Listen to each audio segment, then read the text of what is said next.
Buenas tardes. ¿Se escucha bien? Sí. Ahora sí. Bienvenidas y bienvenidos al Ateneo de Granada. Bueno, en primer lugar, agradeceros vuestra presencia aquí y agradecerles, por supuesto, a José Ramón Repullo y a Nacho Leaga que nos acompañen esta tarde tan generosamente, especialmente José Ramón que ha venido desde Madrid, Nacho desde un poquito más cerca, pero igualmente os agradecemos mucho vuestra presencia con nosotros. Bueno, yo quería deciros que aunque parezca que es algo premeditado, el tema que nos ocupa pues no ha surgido por la actual crisis que se ha generado con el tema del cribado del cáncer de mama y especialmente con la falta de información de los resultados a mujeres que hubieran requerido más pruebas diagnósticas tras esa primera mamografía, ¿no? Sino que ha surgido más bien de la constatación de que el Sistema Nacional de Salud, que durante mucho tiempo fue considerado como la joya de la corona de los servicios públicos, pues no ha ido evolucionando como gran parte de la ciudadanía hubiésemos querido, especialmente después de la pandemia de COVID. Y más allá de nuestras propias vivencias, todos las tenemos en nuestra relación con el sistema. El último informe del Ministerio, el que yo he podido consultar, que es de 2023, pues muestra algunos de los signos que nos hacen preocuparnos por este tema, ¿no? Por una parte, algo ya crónico, que se menciona siempre, que es el déficit de profesionales. En nuestro sistema, especialmente de profesionales de enfermería, se cifra, pues en el informe del Ministerio se nos compara con Portugal y resulta que tenemos 40.000 profesionales de enfermería menos que Portugal, que es uno de los países que está a la cola dentro de los países europeos, ¿no? O sea que si lo comparásemos con la media, nos faltarían, digamos, muchas más, ¿no? También de profesionales médicos, que aunque globalmente cuando se habla de número de médicos en ejercicio, pues parece que no estamos mal comparados con Europa, resulta que en el informe del Ministerio una de las cosas que destaca es que el 30% de esos médicos en ejercicio están ahora mismo trabajando solo en la privada, ¿no? Y luego también hay algunas especialidades pues, en las que claramente hay problemas, como es en la medicina familiar y comunitaria, desde hace ya tiempo, ¿no? Otro tema que siempre, vamos, que es que lo vivimos la ciudadanía, ¿no? Es el tiempo medio de espera para que te pueda ver un médico o una médica de familia, que ahora mismo está por encima de 9 días en la media nacional, ¿no? Y casi 3 meses para la primera consulta de especialidades en plan ambulatorio, ¿no? También en estos años ha disminuido el índice de satisfacción con el sistema, que antes de la pandemia estaba casi siempre en un notable alto y ahora está en torno a 6 puntos sobre 10, ¿no?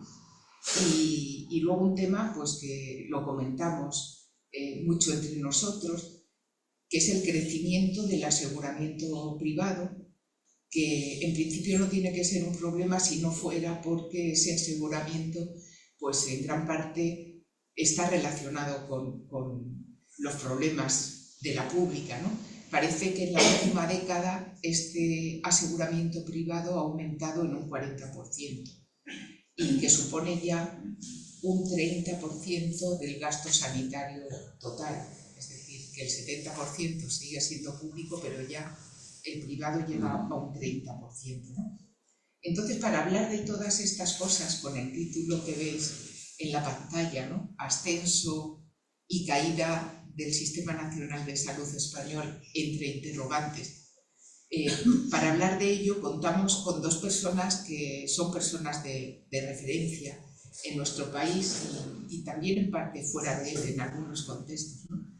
Por una parte, José Ramón Repullo, que es profesor emérito de la Escuela Nacional de Sanidad, y por otra parte, Nacho Leaga, que es profesor jubilado de la Escuela Andaluza de Salud Pública. Ambos tienen en común aparte seguramente de otras cosas, y de trabajar en escuelas de salud pública, el hecho de los temas en los que son expertos, ¿no? Ambos han trabajado en el ámbito de el análisis de sistemas de salud, la planificación sanitaria, la gestión de los servicios de salud, fundamentalmente, ¿no? Nacho va a presentar a José Ramón. Soy como el jamón del sándwich. Y entonces yo no me voy a extender en presentarle a él. Hemos tenido relación profesional en muchas ocasiones, pero recuerdo un proyecto muy bonito en el que participamos ambos, que fue en Uruguay, en la época en la que en este país pues se estaba construyendo un sistema sanitario público, ¿no? Nacho, sí deciros que ha sido una persona clave en el diseño y en la construcción de la Escuela Andaluza de Salud Pública y que ha participado pues, muy activamente desde su creación en la gestión de esta organización. Una gestión yo creo que se puede poner como ejemplo en su momento, en su historia desde los 86, quizá una década, ¿no? De organización, la verdad, de organización profesional con unos criterios de gestión muy modernos, por decirlo así. Y él participó activamente en su gestión, tanto como director de docencia de los programas de formación, como más tarde del área de cooperación internacional. Y bueno, como dice un amigo común, Nacho es una persona que sabía de todo. Yo añado que lo comprendía todo y personalmente pues una persona muy importante en mi trayectoria tanto personal como profesional, porque pues ha sido la persona que me ligó a la escuela y gracias a él pues tuve el privilegio de trabajar 33 años en la Escuela Andaluza de Salud Pública y dejé Madrid también para venir a trabajar aquí, en Granada. Y también deciros que en los años que hemos trabajado juntos, como colega y como jefe, ha sido más tiempo, bueno, colega todo el tiempo y jefe bastante tiempo, pues siempre ha sido una persona con la que hemos podido contar y también una persona de la que siempre hemos podido aprender y que se caracterizaba sobre todo por encontrar las preguntas adecuadas, porque siempre en una discusión era el que decía, es que a lo mejor no has hecho bien la pregunta, o a lo mejor no era esa la pregunta. Bueno, yo espero que disfrutéis mucho con ellos y antes de darles la palabra sí que me gustaría tener un recuerdo solidario con la población de Gaza, que tras la vivencia de este largo genocidio, pues tiene ahora que asistir además a una paz que han diseñado sus propios agresores, ¿no? Y en mi caso, como dice, todas las noches de lunes a viernes el Black Wyoming, todos los días hay que acordarse de Gaza. Y os dejo con ellos. Muchas gracias otra vez.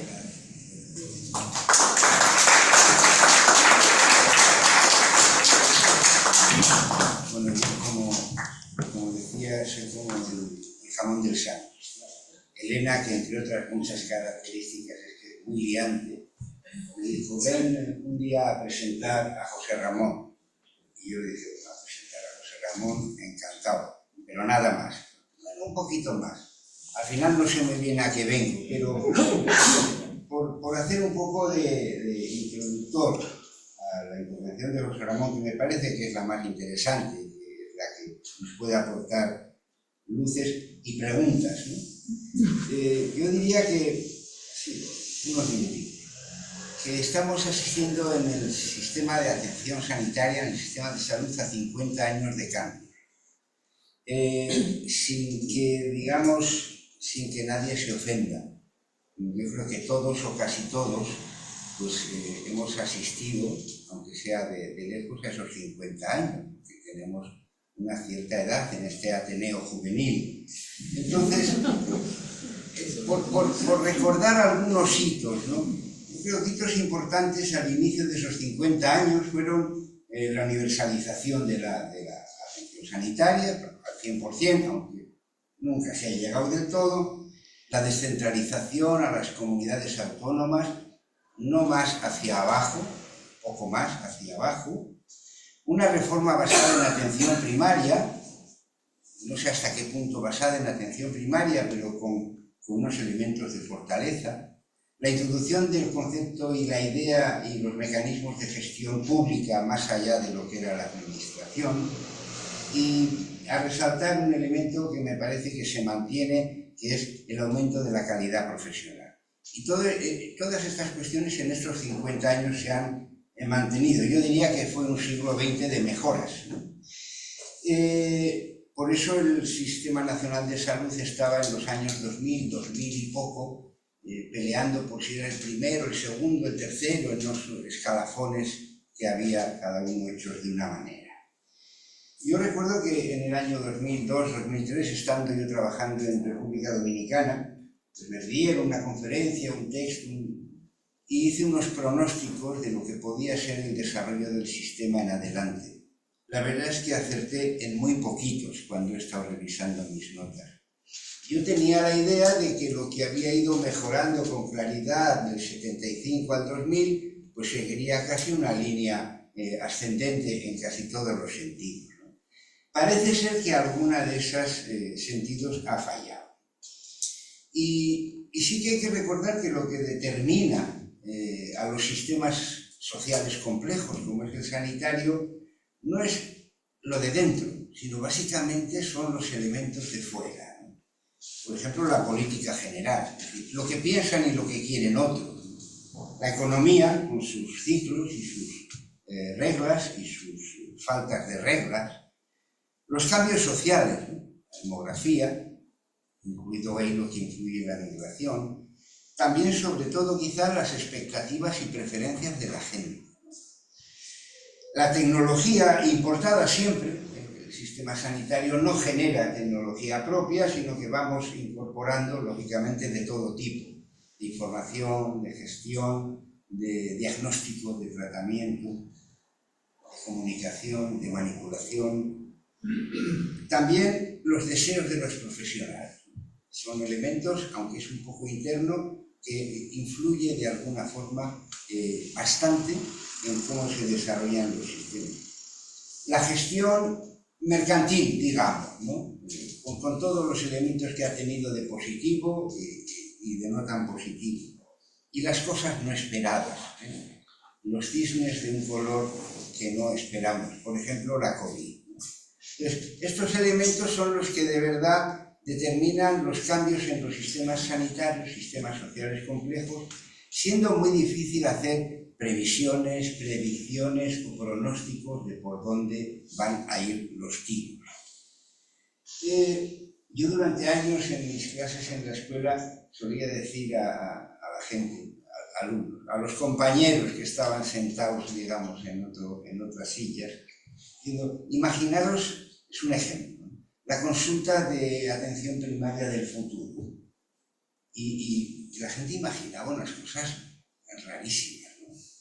Pero en el fondo, linealmente pensábamos, no, va a ser pues, un médico o médica muy bien formado, con una enfermera de última onda y de enfermería avanzada, con más gente en equipo, con buenas infraestructuras, con capacidades diagnósticas, atendiendo a la gente rápido. La verdad es que yo creo que estas cosas se están yendo así y de la forma contraria.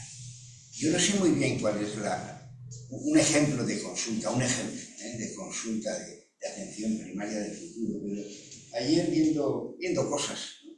Me encontré un TikTok en el cual anunciaban cómo en Shanghái, en China en general, hay varios miles de espacios ya en los cuales uno se acerca a una máquina, está delante aproximadamente 7-8 minutos, pone la mano, le hacen unas medidas topográficas y la máquina le va dando datos, ¿no? Tu tensión arterial, tu no sé qué, un montón de datos. Le pregunta algunas cosas y con algoritmo le orienta hacia si tiene necesidad o no de más consultas. Esto en 8 minutos. Hay profesionales detrás de la máquina o lejos de la máquina, o en Colombia. El coste de esa atención de 8 minutos es 2 yuanes, es 25 céntimos de euro. Hay millones de chinos que ya están utilizando este tipo de tecnología. Esto ya sé que no es la consulta de atención primaria, pero a mí ya me hace dudar incluso de las pocas certezas que tengo, que son muy pocas. Entonces yo diría que el futuro ya no es lo que era. Predecir es muy difícil y lo que sí percibimos quizá de una manera bastante colectiva, tanto en lo profesional como en la ciudadanía, como en el ámbito que queramos, es que hay palabras como desencanto, desconfianza, desilusión, desmotivación. Son palabras que ahora, en esta época, suenan con más facilidad que otras que antes sonaban diferente. Alguno diría que, como decía Gramsci, que contra el pesimismo de la razón o de la inteligencia, el optimismo de la voluntad. Yo me pregunto, ¿la voluntad de quién? ¿No? Porque no todos pensamos ni queremos lo mismo. Luego, esto es una cuestión a preocupar. Esto lo va a desgranar, y yo ya me callo, José Ramón Repullo, que, bueno, pues él tiene una carrera planificada basada en casualidades, ¿no? Como casi todas las carreras planificadas. Entonces, doctor en medicina, inspector médico de la Seguridad Social, que ya como cuerpo no existe, ¿no? Sí, queda para las bajas laborales. Hizo gestión de hospitales, trabajó en el ámbito del InSalud a nivel central, trabajó también en el Ministerio como jefe de servicio de hospitales, tuvo los arrestos para pasar también por el ámbito autonómico en la Comunidad de Madrid y luego creo que es cuando te fuiste a Londres. Y cuando digo se fue, es que se fue, según cuenta en un blog magnífico que tenía en activo, Repu Nómada, decía, a pesar de todo lo que me querían retener, yo me fui a Londres. Quería estudiar, reflexionar, ver cosas. Entonces, bueno, pues simplemente es muy buen escribidor, tiene más de 200 publicaciones, bueno, tiene ese vicio, como otros tenemos otros, y además yo creo que es mejor hablador, así que mejor me callo y espero que luego seamos capaces entre vosotros y yo de sacarle algún jugo en el debate. Y se acabó el rollo. Bueno, muchas gracias. Gracias.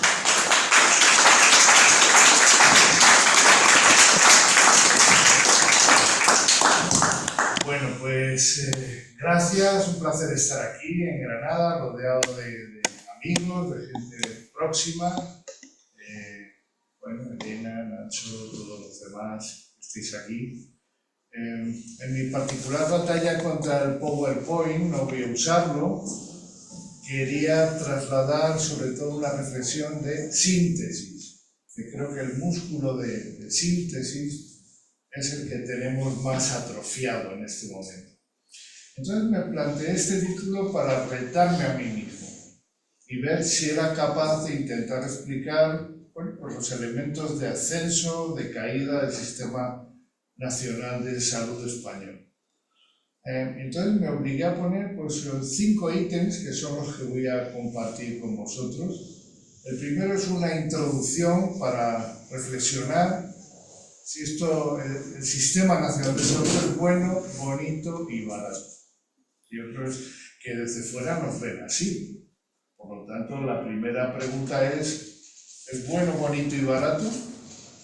El segundo bloque sería ¿por qué tiene tantas cosas buenas? Y las tiene. Tiene tantas fortalezas que lo vemos cuando analizamos elementos, sobre todo en la comparación con otros sistemas. El tercer elemento que vamos a hablar es remando contra corriente. Cada vez parece que vamos remando y baja el agua más caudalosa, más difícil. Y esto quizás tiene que ver con los componentes externos, pero componentes externos que van superando la robustez que parece que tenemos. Esto se complementa con la reflexión sobre las convulsiones en los últimos, vamos a llamar, 15 años, que ya se ha hecho referencia, ¿no? Y bueno, para no irnos deprimidos, pues puse un último que es algún horizonte de esperanza, que yo sí, os anticipo que sí lo tengo, pero bueno, por lo menos me parecía lógico no irse con la melancolía, ¿no? A ver, bueno, bonito y barato. Bueno, quizás bueno, barato, lo de bonito menos. Estaba pensando en una frase que se decía en el National Health Service, decían: los hijos del estado del bienestar no valoran los servicios públicos igual que lo valoraron sus padres cuando recibieron por primera vez la cobertura de necesidades que nadie atendía. Y se me ha ocurrido que podríamos jugar a los hijos del estado del bienestar y los nietos del estado del bienestar. Entonces, los nietos son los que están planteando ahora quizás una mayor impugnación de algunas de las características que tiene el sistema. Y de hecho se me ha ocurrido que podríamos jugar con los términos paciente, usuario, cliente. Pacientes serían, bueno, pues la generación más mayor. Usuarios, pues quizás los que estamos aquí, la mayoría, pero el concepto de cliente, el cliente siempre tiene la razón, el cliente sí que es el movimiento quizás más peculiar, más atado al individualismo de la posmodernidad, ¿no? Pues es el referente cultural con el que tenemos hoy que trabajar, ¿no? Bueno, ¿por qué tiene tantas cosas buenas y las tiene el Sistema Nacional de Salud? Bueno, voy a reflejar 5 características. Surgen sobre todo de muchas conversaciones con gente sobre todo de Latinoamérica. La primera, que no se suele citar mucho, es la existencia de hospitales públicos territorializados. Cuando nace la Seguridad Social y crea el Instituto Nacional de Previsión, pues al principio incluso como sistema de seguridad social pensó en contratar la provisión de servicios, pero había tan poca estructura hospitalaria en España que no le quedó más remedio que construirla. Y de esa manera España se separa de los otros sistemas de seguridad social. En 15 años o casi 2 décadas crea 52.000 camas, el plan de instalaciones, plan de hospitales. Resultado, bueno, pues esos hospitales fueron construyéndose sobre un esquema territorial, sobre un modelo, el modelo de hospital general, empezando por las ciudades sanitarias, algunos recordarán el término, que eran los grandes hospitales multipabellonales, siguiendo con las residencias sanitarias, que eran los provinciales o de ciudades grandes, y terminando con los comarcales, asignándoles una población y creando una capilaridad muy importante con la población. El modelo de hospital general, junto con la territorialización, yo creo que ha sido una característica no muy advertida, pero muy importante para el trabajo que se desarrolla. La segunda característica. Claro, si abrimos 52.000 camas, necesitamos desesperadamente médicos y enfermeras. Prácticamente el sistema absorbió toda la producción de casi 10 cohortes y las incorporó inmediatamente a hospitales a través de un sistema de especialización que es el MIR. Y bueno, pues el MIR supuso la llegada de la modernidad de la medicina pues, a España, porque se miró más el modelo anglosajón, el modelo flexneriano que se dice a veces, que el modelo clásico de los hospitales clínicos universitarios, las cátedras, etc.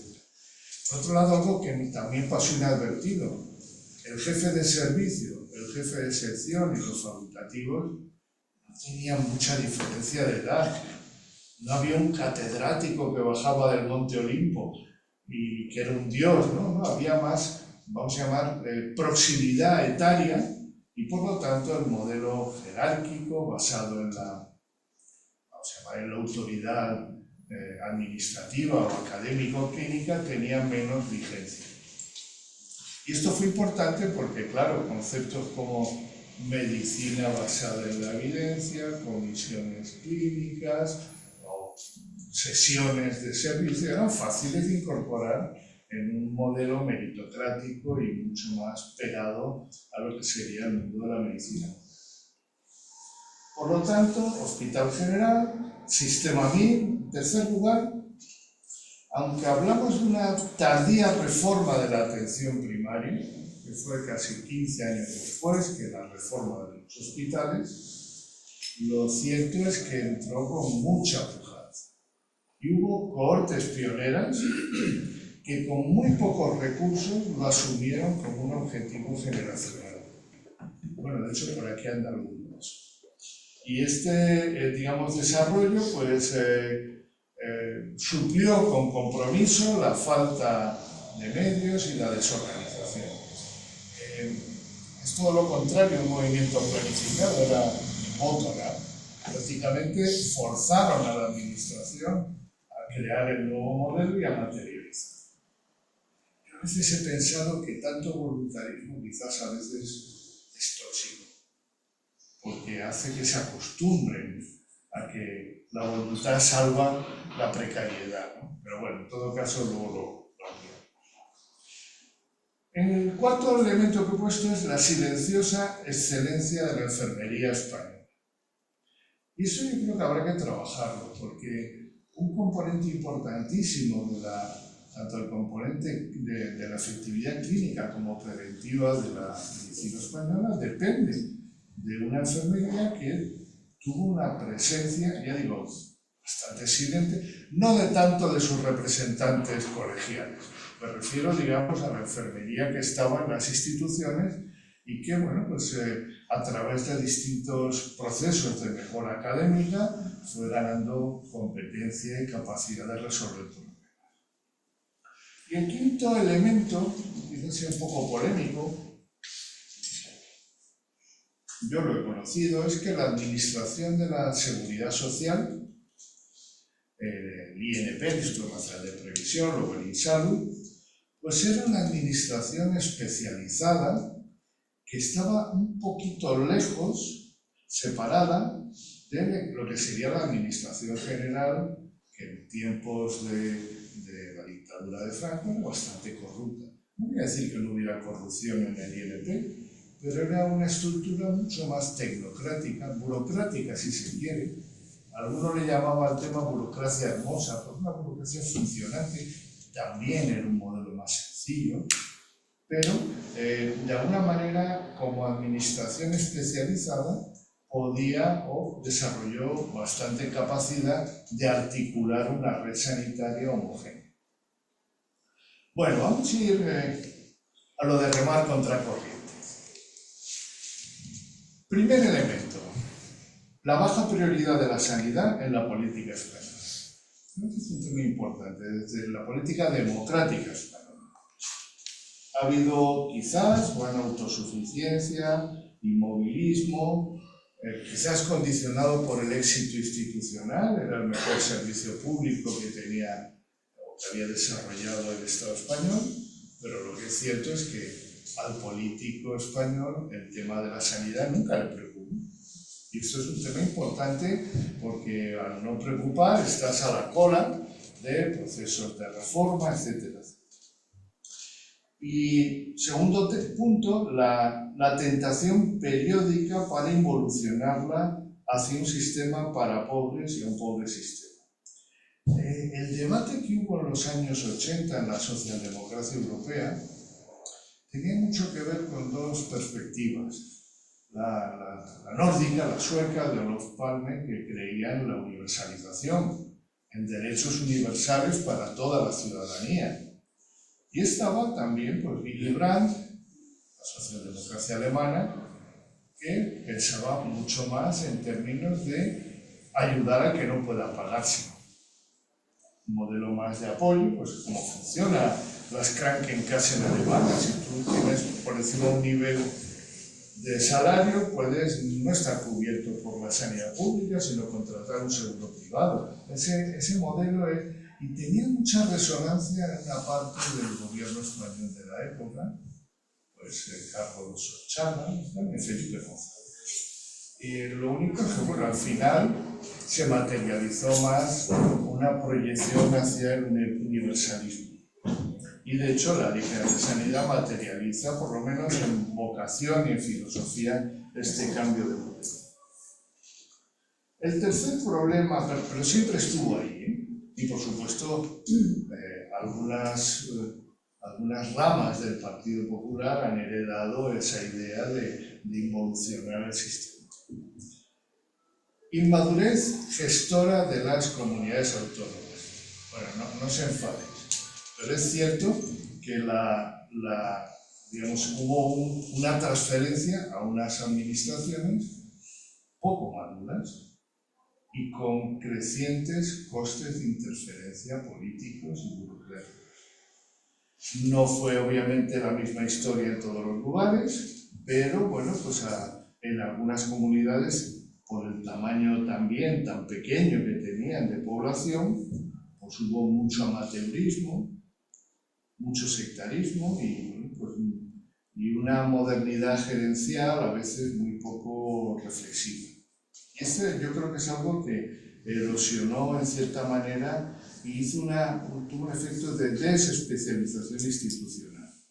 No quiero decir que el antiguo centro del sistema, el extinto Insalud, no tuviera también posiblemente pues, una rigidez burocrática enorme, pero no hubo una especialización y de alguna manera, como luego insistiré, las consejerías de Economía y Función Pública toman el control y de alguna manera las administraciones, las instituciones sanitarias pierden capacidad de crear políticas sanitarias propias. Cuarto elemento de remar contracorriente. Monopolios en medicamentos y tecnologías. Digamos un poco la rúbrica menos sostenible es precisamente esta. Y además ha ido a peor, porque las condiciones de monopolio han conseguido, la Big Pharma, en cierta manera, rebasar los conceptos que se desarrollaron de evaluación de tecnologías, de evaluación económica, de manera que los umbrales empiezan a ser polos de referencia para poner precios por encima de las cantidades razonables y, por supuesto, muy por encima de los costes. Pero junto con esto aparece también el problema creciente de conflictos de interés. La Big Pharma, la Big Tech, incluso la Big Food, se apoderan de los Big Dogs, los médicos, los Key Opinion Leaders, y empieza a haber de alguna manera una captura enorme de los decisores colectivos. A esto se añade también también Big Patients, las asociaciones de pacientes, que presionan a los gobiernos para la aprobación de medicamentos, etc. Y el último punto, ya por acabar de quizás irritar a todos, ¿no? El Sistema Nacional de Salud como yacimiento extractivo. De pronto pues empieza a materializarse la idea de que lo que es público, lo que es de todos, en realidad no es de nadie, y que bueno, es un pozo sin fondo que podemos utilizar todos. Y hablo de conductas políticas, financieras, comerciales, sindicales, cada vez más alejadas del interés general, y bueno, pues que complican enormemente porque nos alejan de la conciencia cívica que todos los actores deberían tener. Veis, por tanto, que bueno, pues la corriente baja cada vez más caudalosa, y esto nos permite quizás situar el efecto de las convulsiones de los últimos 15 años.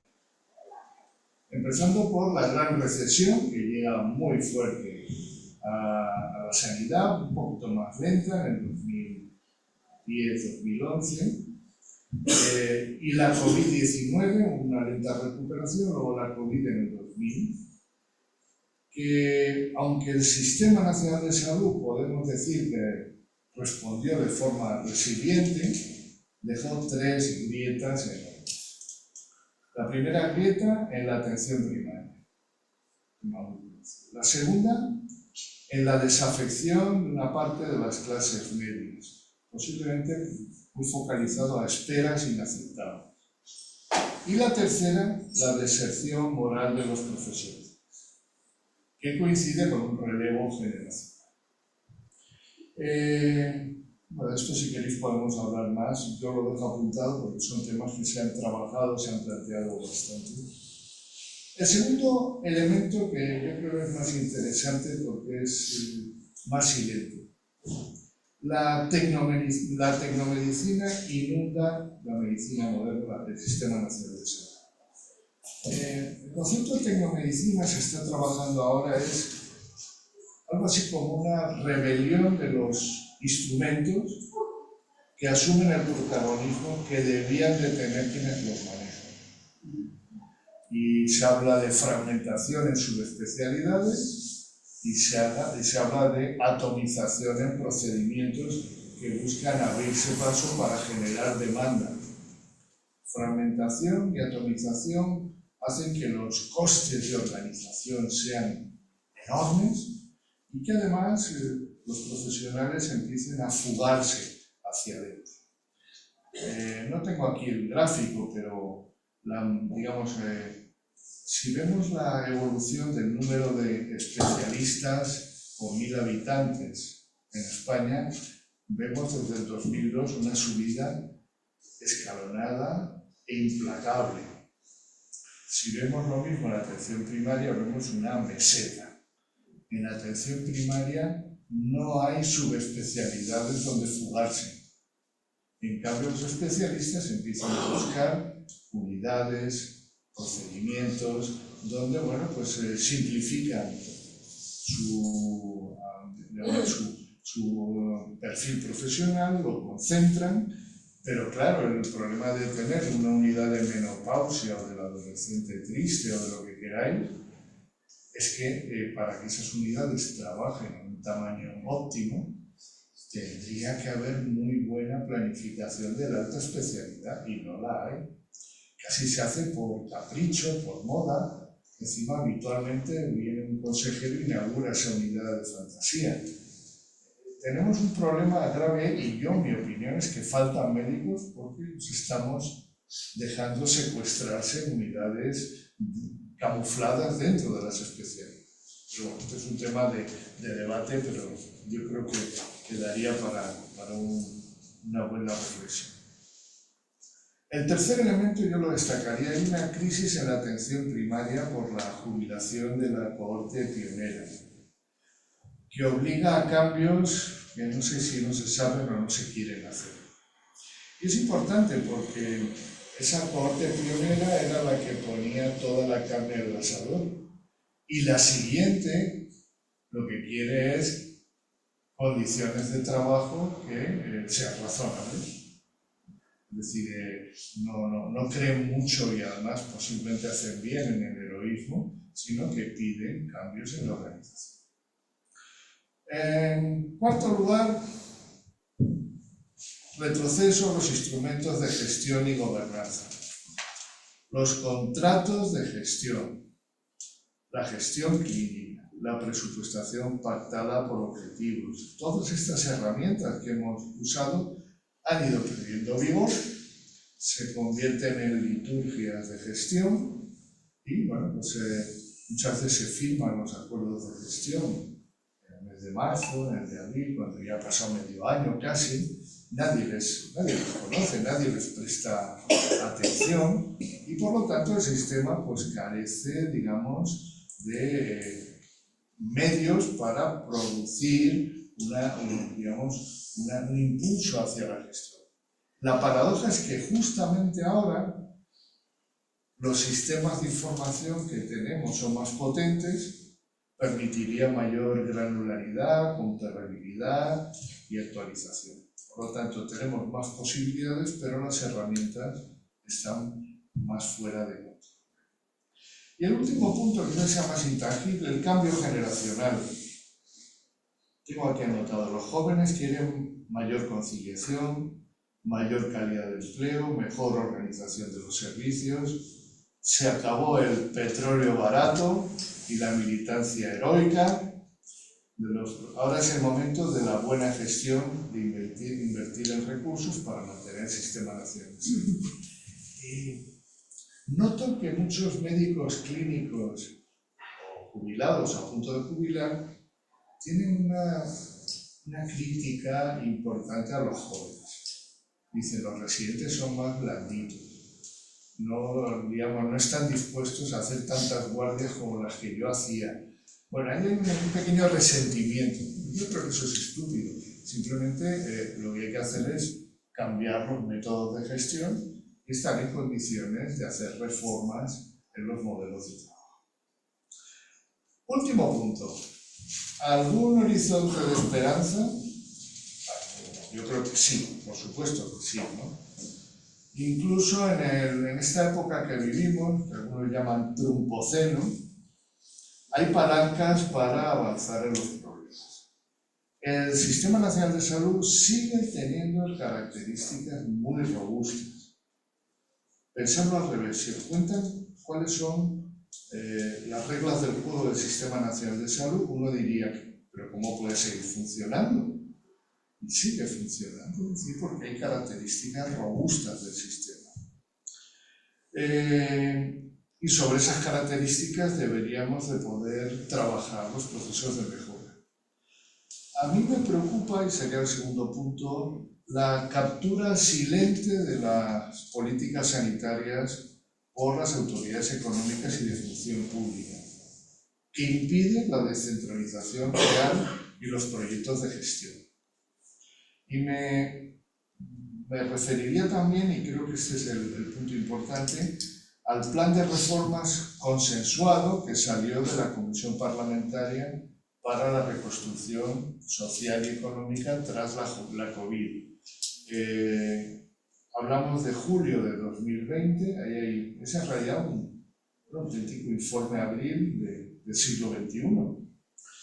Recientemente, en el Consejo General de Colegios de Médicos se creó un grupo de trabajo, donde yo estuve participando, sobre el buen gobierno de instituciones sanitarias, y se han recogido una parte importante de estas propuestas que se han aprobado por el Foro de la Profesión Médica y que de alguna manera se plantean ante el Ministerio de Sanidad para generar cambios normativos sobre la buena gobernanza. Y una parte de esa buena gobernanza son los instrumentos de gestión que se necesitan en el sistema. Hay un bloqueo político, eso es obvio, que acabalgan las tendencias individualistas y miopes que hay en las sociedades modernas. Y por eso yo creo que, aunque no sea fácil concebirlo, los colectivos profesionales y sociales que son más transversales deberían dar un paso adelante para intentar forzar o catalizar iniciativas de cambio. No es nada fácil, pero bueno, quizás sea una tercera vía, una alternativa para ir desbloqueando.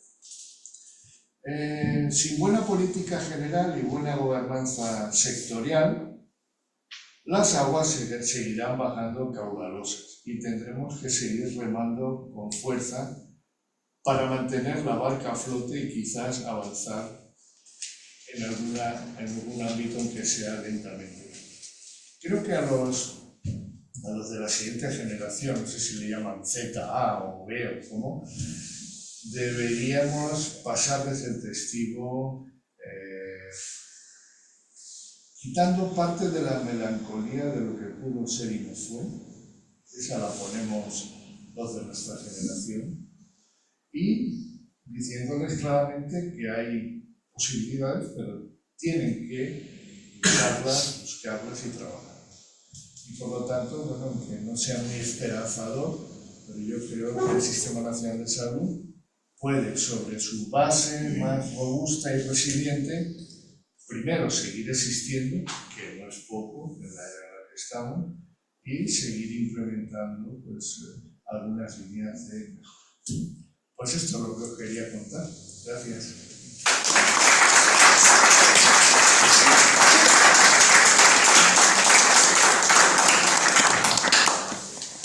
A propósito, hemos procurado también ser breves porque lo más interesante es que lo que puede surgir en este rato de debate. Y yo me voy a permitir, en plan, como veo a todos. Por acá, primero en primera fila, Emilio. Hay una pregunta que no logro entender, digamos, de toda esta actividad. ¿Existe de verdad un sistema nacional de salud? Es decir, ¿o desde cuándo los pacientes, clientes, tenemos la sensación de que no existe? Es decir, yo antes tenía la idea de que efectivamente esas pautas que he puesto ahí y esas líneas generales se estaban cumpliendo aquí, por ejemplo, Andalucía, que conozco, pero cuando salía a cualquier otra comunidad. Ahora va y se pide el gobierno español los cribados a las diferentes autonomías y dice que no se lo dan. Es decir, ¿eso cómo cuadra con un sistema nacional? Es una pregunta importante. Yo creo que las reglas del juego hablan de 17 servicios de salud con una enorme autonomía por el lado del ingreso y de los gastos y que tienen, digamos, mucha capacidad de obrar en política de personal, de servicios, de organización. La paradoja es que cuando que ni la población ni los profesionales reconocen la divergencia a la que daría lugar un sistema de estas características. Entonces se escandalizan cuando hay diferencias, bien sea de prestaciones, de organización, o bien de salarios, de complementos. Por lo tanto, estamos casi en el peor de los mundos. Tienes toda la libertad para hacer una praxis divergente, pero resulta que, bueno, luego al final, pues, tus profesionales de tu población pueden perfectamente impugnar ese modelo. Y por otro lado, como están muy confundidos los roles, se produce lo que, bueno, alguna vez se ha llamado el confortable estado del malestar, que todo el mundo le puede echar la culpa a un tercero sin que pase nada, incluso con ejemplos de indisciplina, como el que hace comentado. Mal asunto, claro. Pero la verdad de la buena es que la comunidad que lo haga bien, que sepa gestionar, tiene un margen enorme de posibilidades de mejora. Y la que lo haga mal tiene enormes posibilidades de tener graves problemas para mantener la calidad de los servicios. Que luego su población se lo reclame, tanto si lo ha hecho bien como si lo ha hecho mal, esto es otro. Un poco al hilo de esta cuestión, no es lo mismo. ¿Cómo se explica que en un sistema nacional de salud haya, ahora que hay pocos vascos aquí, los jodidos vascos gasten tanto y en Andalucía se pueda invertir tan poco? Bueno, son dos sistemas, son dos sistemas. Bueno, por supuesto, tu sorpresa y tu indignación tiene lógica, claro, porque hay dos reglas del juego.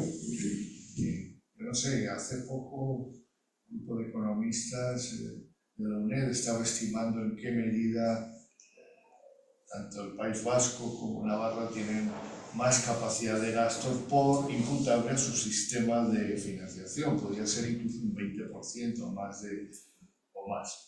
Por lo tanto, bueno, ya juegan dopados, ¿no? Por otra parte, pero en el tema de Andalucía, y aquí hay gente... ¿Los asturianos que no van tan dopados? Vamos a ver, el sistema de financiación de las comunidades autónomas, que es un poquito alambicado, quizás Pepe Martín se lo sabe mejor, pero parte de una base que es la liquidación del año 99, gastos líquidos. Nunca se puede bajar de esa liquidación.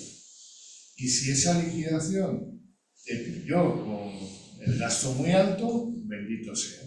Y si además tenías la población dispersa y la población más mayor, pues también te benefició la revisión de 2002 y de 2009. ¿Qué le pasó a Andalucía? En Andalucía, primero, que la transferencia se hizo pronto y quizás se negoció con una reducción, con pocos recursos instalados. Segundo, que su población era más joven que la media. Y tercero, pues que el concepto de dispersión, que se aplica cuando hay muchos pueblos pequeñitos, pues no es exactamente el que mejor le venía a Andalucía. Y sobre todo, desde que hay capacidad de dedicar ingresos tributarios a la sanidad, pues parece que bueno, no se hizo con la misma intensidad que otros lo hicieron. Resultado, Andalucía es un milagro. ¿Cómo ha podido con tan poco dinero per cápita mantener una red? Pero bueno, tienen, por eso ha habido siempre que ir forzando la máquina, siendo muy proactivo en temas de gestión. Pero bueno, eso lo sabéis mejor los que vivís aquí. Era una pregunta inocente al hilo de este, ¿no? Perdón, por allá, compañero. Sí, bueno, ya habla un poco soy médico, trabajo en el hospital y un poco, no sé si puedo estar equivocado, tengo la impresión que la sanidad se ha utilizado desde el punto de vista político y hay una especie de barra libre sanitaria para lo cual se hace ver a las personas que tienen derecho absolutamente a todo. Yo me siento, me puedo educar, hasta cierto punto que me han quitado la autoridad profesional en muchos aspectos, porque es un bien de consumo y a la gente un poco se le ha, no quiero ofender, idiotizado en el sentido, tú pides y se te dará, de alguna forma, como si no fuéramos conscientes del coste enorme que tiene, desde el punto de vista económico, mantener este sistema sanitario. Se dice muchas veces, es insostenible, probablemente, porque es que simplemente voy a una urgencia y en mi hospital diariamente dolor de 300 urgencias, en un hospital de los dos que hay en Granada. Si multiplica una media de 300 y al cabo del año ha pasado toda la población de Granada por la urgencia. Eso quiere decir que se ha convertido en un bien de consumo incentivado desde el punto de vista de la administración, porque eso son votos, y que ponerse la venda en el ojo de manera que no seamos conscientes del coste tan enorme que tiene esto. Y que creo que es un sistema maravilloso. Pero a mí lo que más me gusta es que en un hospital de trabajo, en un momento que tú necesitas a alguien, tiene un digestólogo, un intensivista, un médico familiar, lo que sea, a un coste bastante baratito que le salimos a la administración. Pero que eso es lo que hay que defender. Y eso es lo que hay que mantener. Y desde luego no se puede mantener mirando para otro sitio y haciendo de la población que tiene absolutamente todos los derechos y que esto es gratis o lo que pago, no vamos a entrar en esas decisiones. Pero creo que uno de los grandes problemas ha sido la infantilización hacia nosotros por parte de la administración, que sabe que esto es un pozo sin fondo, tenemos derecho a todo y tiene un coste enorme y no se hace ver que nos tenemos que responsabilizar si la queremos mantener de ese coste, todo desde el punto de vista económico, asistencial, de demanda sin tasa absolutamente por parte de la población, soy población también digo, y creo que eso es uno de los puntos que puede influir en la crisis que estamos viendo de la sanidad pública. No sé cuál es su opinión. Sí, en la descripción tienes toda la razón. Es decir, hay una medicalización y una medicamentalización del malestar, que es la característica de este siglo. Pero yo no comparto tanto la idea de que hay una causalidad de arriba abajo. Tengo la sensación de que las instituciones o los políticos están igualmente atrapados en ese proceso. Es un cambio telúrico, un cambio de cultura, ¿no? Y no solo afecta a esto, es decir, venía oyendo en la radio, el día sin IVA. Es decir, el mundo comercial utiliza, digamos, que va a quitar el IVA a los productos como un reclamo publicitario. Está en contra de la conciencia de fiscalidad, por otro lado es una mentira, no quita el IVA, está rebajando el 21%, pero ya se toma, digamos, el el interés general se toma ya como algo despreciado, ¿no? Y la medicalización del malestar como elemento clave, yo creo que, a ver, incluso la administración hizo a veces el esfuerzo de hacer una factura sombra. ¿Os acordáis? Es decir, este ingreso en intensivos le ha costado al sistema no sé cuántos, para que la gente saliera del hospital y convirtiera la gratuidad en gratitud. Y sin embargo lo que producía es una convulsión de miedo a que se lo fueran a cobrar. Es decir, ahí hay una... quiere decir que el tema nos supera un poquito. Ya me gustaría que fuera solamente la conducta de un político desaprensivo. Y además es verdad, porque cabalgando en esa ola de irresponsabilidad hay muchos que, bueno, pues que ofrecen todo a todos, que, bueno, pues incluso ahora, el otro día, pues teniendo problemas para estabilizar un programa de cribados, pues se plantea ampliarlo. Para primero, estabiliza y luego este tipo de cosas. En todo caso, pues aguantar un poquito, no hay mucha alternativa. Por cierto, que algunas frecuentaciones que tenemos en España no son mayores que en otros países europeos. Por ejemplo, en la de ingresos hospitalarios, que de alguna manera Alemania nos dobla. Bueno. Entonces, ¿tú crees que va a seguir habiendo barra libre? ¿Le vamos a poner barreras a la barra libre? ¿O cómo se compagina eso con hágase un seguro privado con 25 euros al mes? Bueno, ese seguro baratito es el que llaman ahora seguro de primera consulta. ¿Vale? ¿Por qué? Porque no vuelve. Porque, claro, en la primera consulta te mandan cosas que ya hay que pagar. De tal manera que los médicos que trabajan en la privada están muy enfadados. Porque, claro, es decir, crean expectativas falsas. Para lo otro, Nacho, no tengo una respuesta. Me gustaría podértela dar, pero creo que, porque alguien dice, no, haría falta más educación sanitaria. Pero es que ese es un reclamo que usamos siempre. No se ha hecho.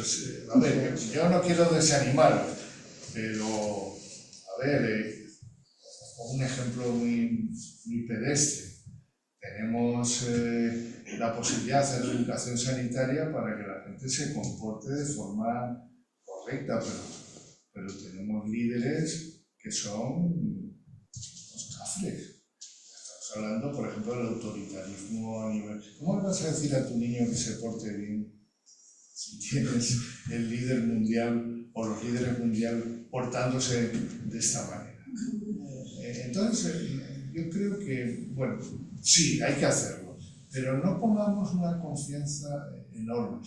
Pienso, por ejemplo, que tendría más sentido que en la escuela enseñáramos a los chavales pensamiento crítico para que se vayan protegiendo desde pronto de los bulos y las falsas noticias y, por supuesto, bueno, empezar a intervenir directamente en los medios de comunicación para que, bueno, por lo menos sepamos quién paga qué.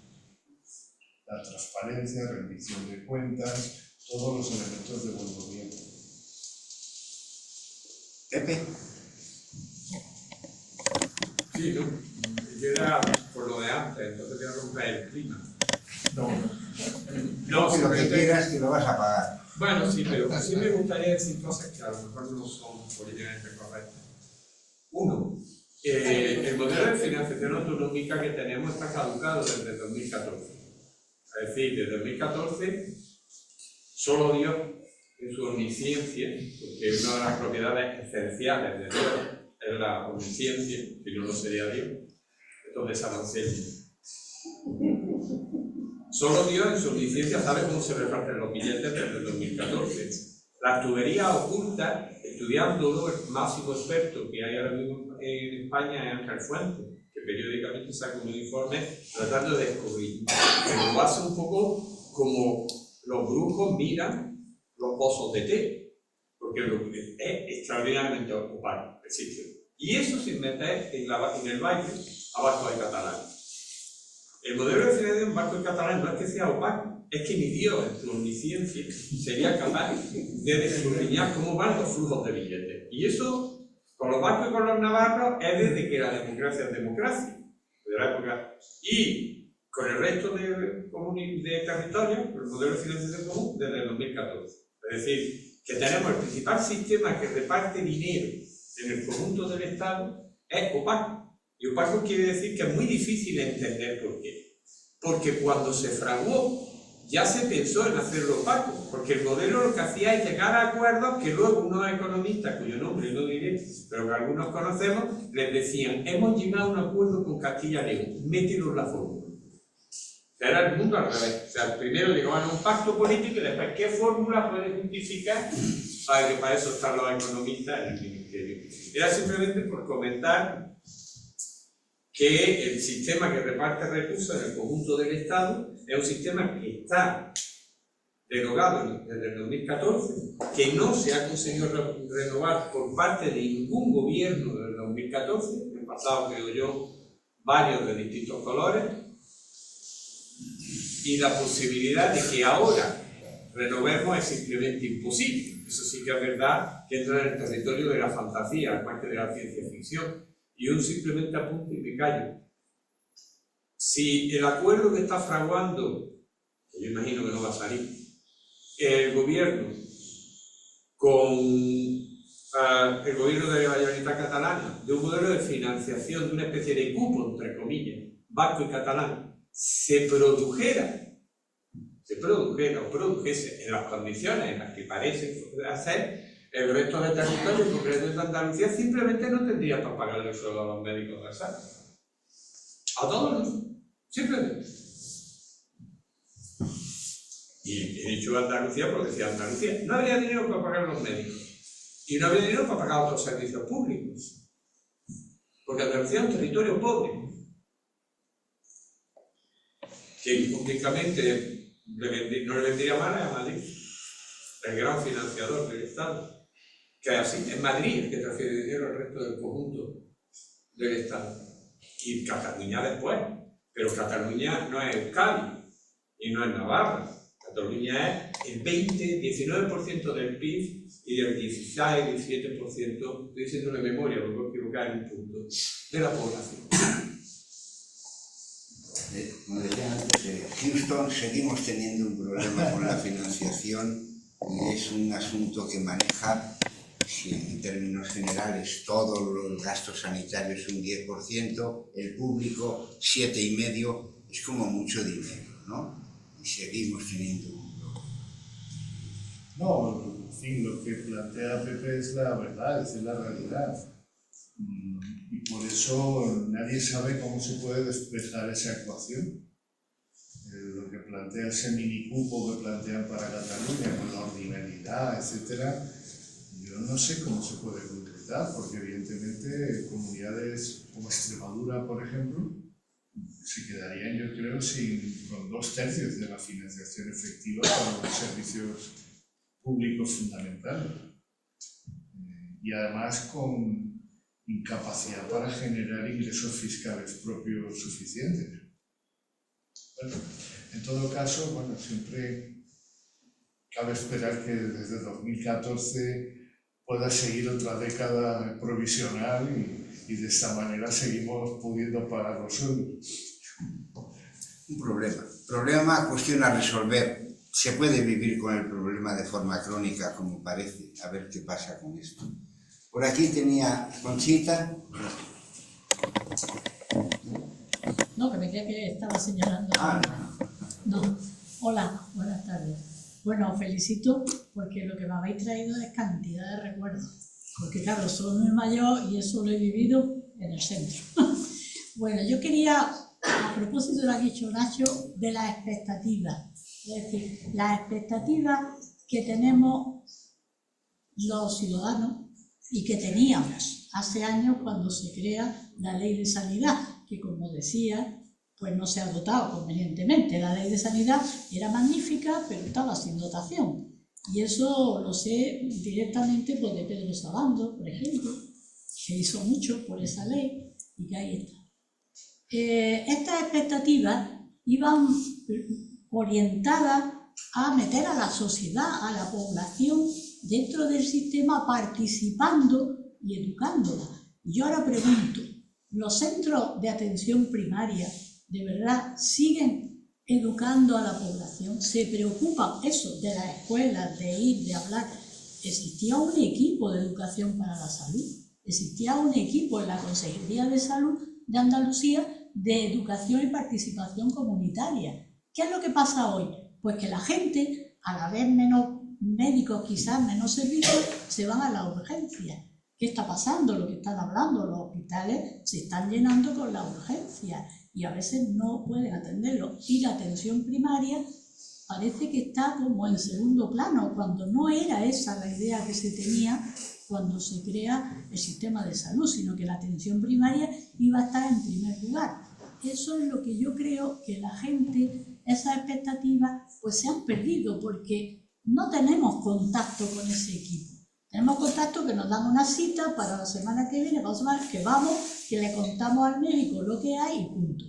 Ese es un tema. Y otro tema también importante ahora es que el sistema de salud tiene que darse cuenta de la cantidad, o que va a ir en aumento, de personas mayores de 65 años.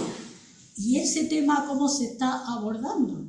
Es decir, en un momento se habló de crear dentro del sistema de centros de salud la idea de la geriatría, de la especialidad en geriatría. Existe quizás el puericultor, que en los centros de salud pues, va de vez en cuando, va a veces todos los días y depende del número de población. Pero el sistema, o sea, la especialidad en geriatría no existe. Y sin embargo estamos haciendo un consumo extenso, porque necesitamos el oculista que nos vea o que nos quite la catarata, necesitamos el que se preocupe de que nos duelen las piernas, no tenemos la ciática, en fin, hacemos un gasto extremo cuando a lo mejor con un buen especialista en geriatría podría solucionar mucho ese problema que hoy va, como decíais, a subespecialidades, como hablaba, dentro del sistema. Sí, poco comentario cabe. Yo lo que comentas es el reto de cómo plantear estrategias de educación para la salud que tengan impacto poblacional. Y no es fácil porque hoy la juventud no está esperando a que vengan del centro de salud a educarla. La gente está en las redes sociales, la gente participa, se socializa en estructuras a las que no sabemos llegar bien. Por lo tanto, hace falta quizás un esfuerzo distinto, no solo pedalear más fuerte, sino aprender cómo focalizar el esfuerzo para llegar a la población. Y el otro tema que has citado es verdad, vamos, el concepto un poco de cronicidad, que es un poco a mí me gusta más hablar de fragilidad que de cronicidad, pero bueno. En todo caso, el gran problema está en que enfrentamos una atención sanitaria cada vez más fragmentada y una demanda con pluripatología. Y el problema es que se juntan el hambre y las ganas de comer. De tal manera que cuando una persona se va a un especialista, pues se inicia un ciclo diagnóstico y terapéutico paralelo al que se inician en las otras especialidades que tratan las comorbilidades. Y eso no solo no se coordina, sino que no es fácil pensar cómo coordinar. Es verdad que tanto la geriatría como la medicina interna han cubierto un papel o pueden cubrir un cierto papel más en el universo hospitalario. En la atención primaria es parte de la tarea del médico de familia el integrar los procesos y dirigir la asistencia, y lo han hecho bien. Esta es otra, es decir, miramos hacia el futuro con inquietud, pero también tenemos que mirar hacia el pasado y reconocer la tarea que se ha hecho. Pero bueno, las sociedades cambian y tratar Pero en ese sentido yo creo que es importante que haya, digamos, una estrategia hacia la cronicidad que de alguna manera oriente la organización de los servicios. Y por otro lado, bueno, pues ver un poco cuál es se calcula que en ese momento puede haber unas 200 subespecialidades en la medicina. Entonces, bueno, pues hay que invertir en organización para cómo articular eso y sobre todo pensar que la integración hoy está en la medicina, en la enfermería de atención primaria y en la medicina interna, que son las grandes especialidades. La geriatría es una especialidad pequeñita que actúa de consultora. Pero bueno, no te puedo contar mucho más.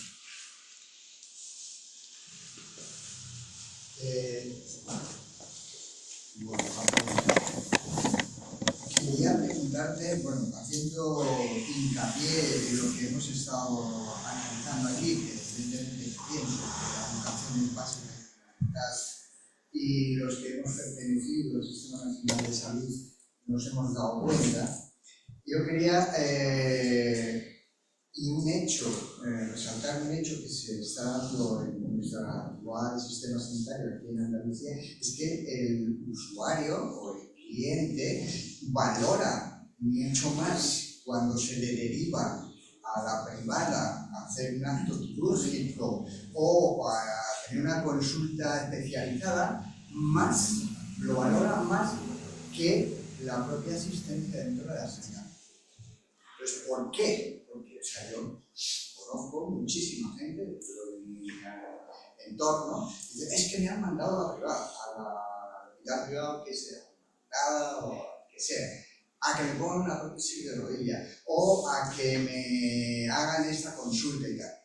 Eso no es un índice de la falta tremenda de educación que tenemos en nuestro país de la sanidad. O sea, que un usuario, cliente o paciente piense simplemente que en cualquier hospital de una ciudad media, como Granada, estoy hablando de Madrid, estoy hablando de Barcelona, el ir a la privada es muchísimo mejor que atender lo mismo en la sanidad pública, me parece un fallo. Bien, esa afirmación que tú haces no está muy apoyada por los datos de las encuestas de satisfacción, el barómetro. Posiblemente.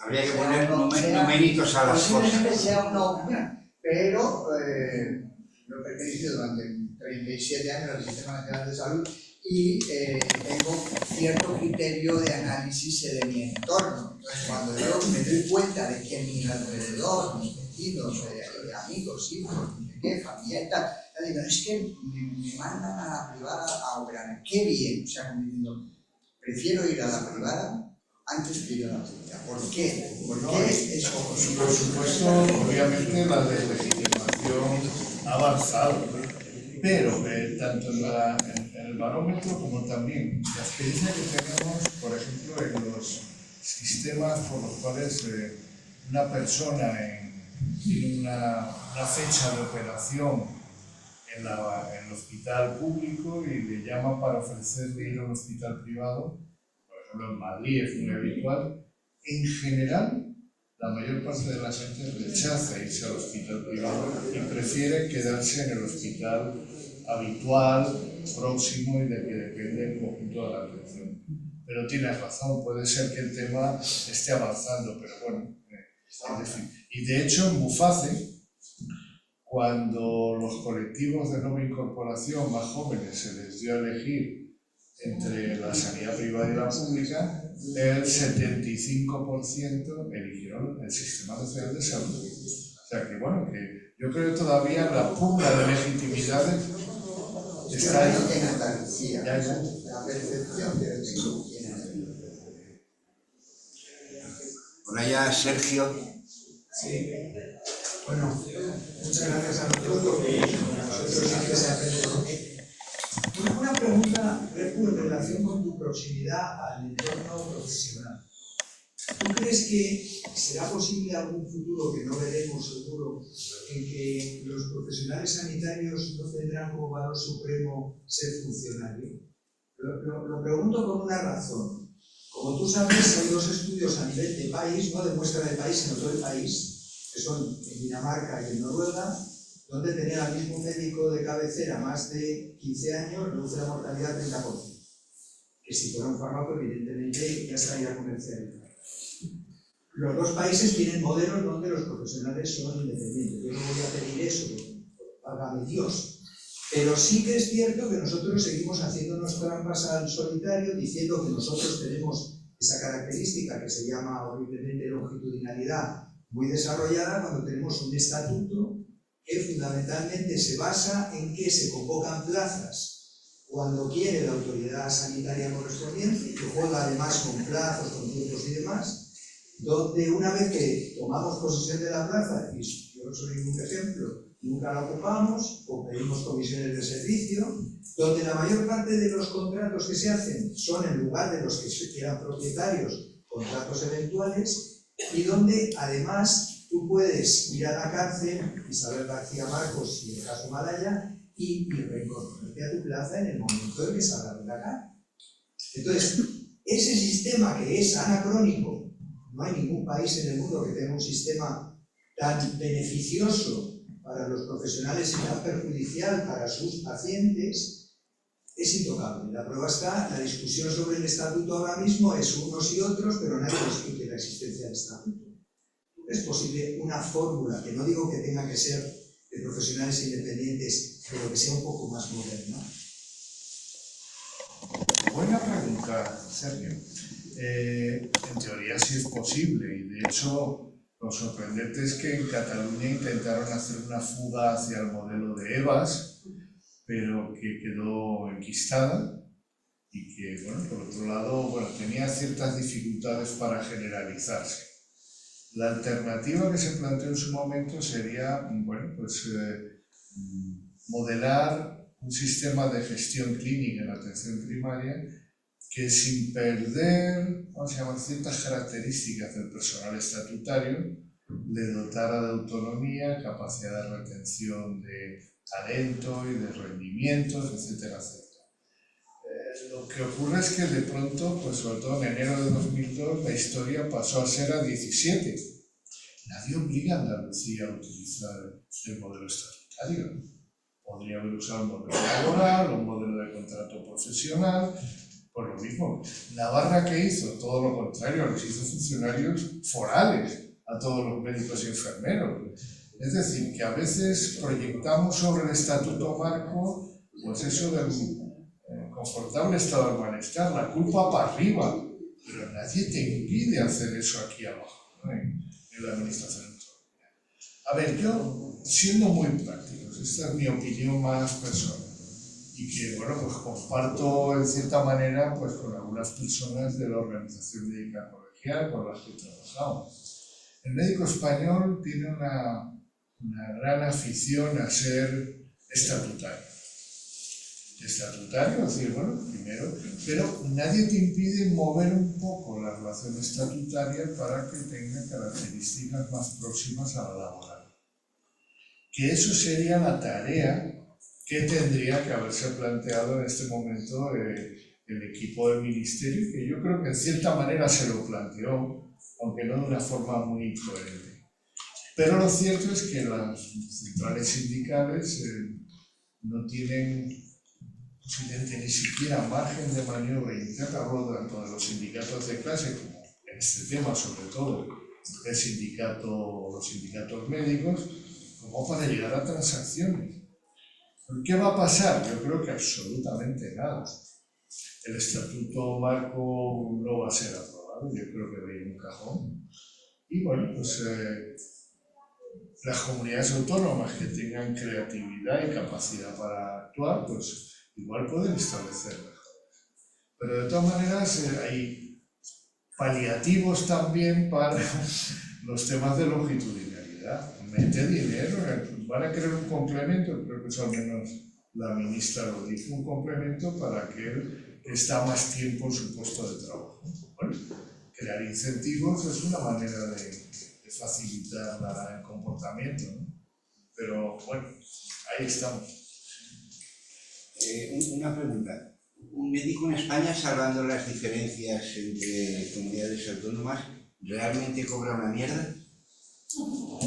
Y lo digo porque en médicos Buena de pregunta, una edad eso- un eso poco es más percibido. joven. Mira, parece que aquí el economista tiene alguna solución. Sí, vamos a publicar un estudio, esperemos que hasta el final de año, porque cuánto ganan los médicos en las distintas comunidades autónomas es uno de los grandes misterios en España, ¿no? Comparable con política de defensa. ¿Lo habéis resuelto? Sí, con mucha presa y esperamos publicarlo. O sea, yo estoy viendo a ver dónde lo podemos publicar en la monografía. Primero, hay una diferencia entre comunidades autonómicas brutal. Segundo, no es lo que creeríamos creer que los más ricos son los que más pagan. No es.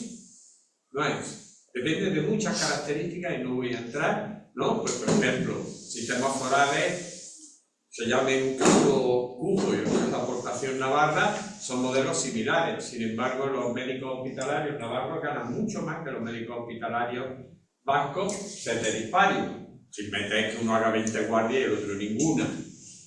Entonces, hay una enorme diferencia con el mismo marco funcionarial. Es decir, haciendo lo mismo, con el mismo marco laboral, hay muchas diferencias. Voy a poner un ejemplo aquí en Andalucía que es estremecedor. No hay manera de conseguir médicos en la zona de Almería que está en la frontera con Murcia. No hay forma, porque cualquier médico, por mucha ética que tú le pidas y mucho altruismo que tú le pidas, si yo con un coche me desplazo 20 kilómetros y gano 15.000 o 20.000 euros, eso ya no sería altruismo, eso sería un poco tonto.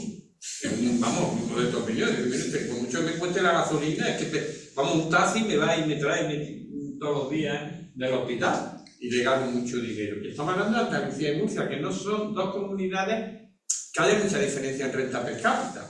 Tienen más los murcianos que los andaluces, pero también están más concentrados, son poco pequeñitos, si lo comparáramos además con las zonas de expansión de Málaga, pues saldrían perdiendo. O sea que no estoy comparándome con Madrid, que es la más rica. Entonces, hay muchas diferencias. Pero segundo, sin entrar en la guardia, que esto genera mucha variabilidad y que yo estoy de acuerdo que es un método absolutamente absurdo, ¿no? El que el médico gane más con la conciencia. Este es un problema que habría que tratarlo aparte. Sin embargo, lo que tú te encuentras ahora en términos de retribuciones es, aparte de la enorme diferencia retributiva, que los médicos hospitalarios, que es el estudio, no puedo hablar de médicos de atención primaria, pero hablo de datos. Los médicos hospitalarios ganan en todas las comunidades autónomas bastante más que la media de titulados superiores de esa comunidad. Sin embargo, algunos dicen que lo ganan más que la media de titulados superiores de esa comunidad, utilizando la misma metodología que la OCDE. Y bastante más que la media del salario sí, nacional. Eso sí, pero hemos comparado con la media retributiva de cada comunidad, pero hemos dicho, bueno, tener un título, tener un grado, y es verdad, tú ves los sueldos según el Instituto Nacional de Estadística y las retribuciones brutas de los titulados superiores son mayores que las retribuciones brutas de los no titulados superiores. Bien, pues hemos calculado la diferencia entre el médico a través de 3 perfiles de edad, jovencito, más madurita y al final de su carrera, y en todos los casos los médicos, con independencia del tema de la guardia, por no decir un tema complicado, ganan más que otros titulados superiores, en promedio, con datos oficiales de MINU. Luego uno lee la formación que se le pide a un médico son 6 años de carrera, más luego 3, 4 o 5 años más de especialidad. Es decir, que en el fondo son entre 9 y 11 años para poder ejercer tu profesión. Sin embargo, con esa misma formación, con esa formación, alguna autoridad profesional nos recuerda hace unos días en el periódico que se gana en una semana en la privada lo mismo que un mes en la pública. Otros dicen, compañeros jóvenes dicen, me voy a Francia que se gana 10.000. Otros dicen, sobre todo en el ámbito hospitalario de algunas especialidades, con un poco de la pública, estatutario pero tranquilo, conciliando la vida, a la tarde me saco otro tanto en 2 tardes. Quiero decir que el tema tiene sus bemoles, ¿no? Bueno, no todas las especialidades tienen la posibilidad de obtener rentas complementarias por la tarde. Vicente Matas, en el Sindicato Médico de Granada, es el que suele dar datos comparados de retribuciones médicas. Pero como no implica la metodología, nosotros lo que hemos hecho es empezar desde el principio así para que el estudio tenga trazabilidad. Esto es lo que nosotros hemos calculado con estas reglas, esto es lo que hemos quitado. Porque es muy difícil a veces saber cuál es el impacto de algunas medidas que meten las comunidades autónomas que parece que son, pero que luego no es que entonces eso por lo menos, esto no lo metemos en Madrid porque no sabemos, nadie sabe a cuánta gente se le aplica. Allí donde se mete un economista hay opacidad. Yo quería poner sobre la mesa el tema de la universalización, porque has estado en contacto con el sistema británico de salud, sabes que allí, después de un abandono de su sistema público de salud, desde hace 15, 17 años empezaron a construir nuevos hospitales, empezaron a invertir en sanidad y ver que no podían dejar a la población desatendida porque simplemente supone una degradación de la sociedad. Entonces yo siempre he optado como ideológicamente por la universalización, pero me ha parecido intuir que a lo mejor el modelo francés o otro tipo de modelos podrían ser más convenientes para que precisamente lo que queremos, que es garantizar la salud pública, porque no hay muro que pare un virus. O sea que ya puede tener mi vecino el mejor médico, irse como se iba la gente antes al País Vasco, que yo siempre he dicho que dependerán del camillero que te coja en la autovía cuando tengas un accidente, más que del médico que te opere en Baza o en el hospital de aquí de Granada. Entonces, eso para mí es muy importante.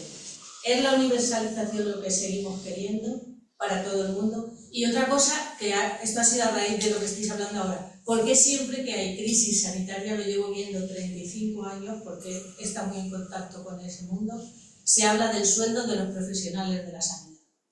Eso es una cosa terrible. No se habla del sueldo de los enfermeros o de las médicas, sino es cuando queremos desprestigiar el servicio público de salud. Os digo a todos en general, os comprendo a todos. Complico un poquito la cuestión primera de la universalidad. Hasta, bueno, en un listado no ordenado de los objetivos del sistema, uno dice, queremos un sistema equitativo, eficiente, que tenga, por supuesto, resultados en salud, que dé satisfacción a la gente.